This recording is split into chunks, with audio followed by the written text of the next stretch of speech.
Good morning, everybody. I'm State Representative Lee Snodgrass, and I proudly represent the 52nd Assembly District, which is in Appleton. And before we begin, I want to thank the press that has joined us today. With Republicans dismissing our solutions to get Wisconsin eye coverage, your presence here to provide coverage on the happenings in the Capitol is vital. While many Wisconsinites have election fatigue, in Wisconsin, as you know, it is always the most important election of our lifetime. 2026 is indeed an election year.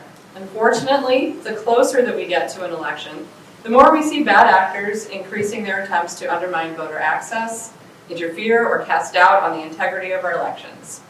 That's why today, members of the Democratic caucus are very pleased to introduce a package of bills that centers the voter in the process. After all, the voter is the most important person on Election Day.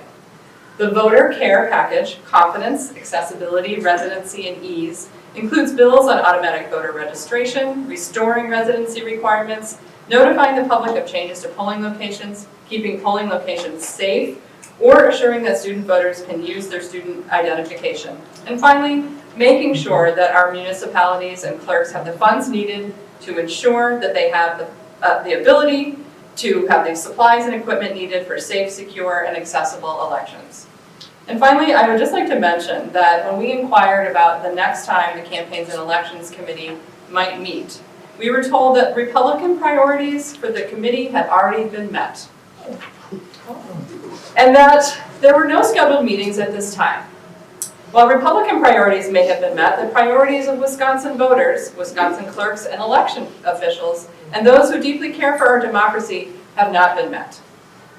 Further, there are 19 bills, and with today's package, 25 bills that Democrats have authored just sitting in committee that could be heard. There is work left to do, elections are approaching, and let's not let that partisanship stand in the way of good ideas getting their time for consideration.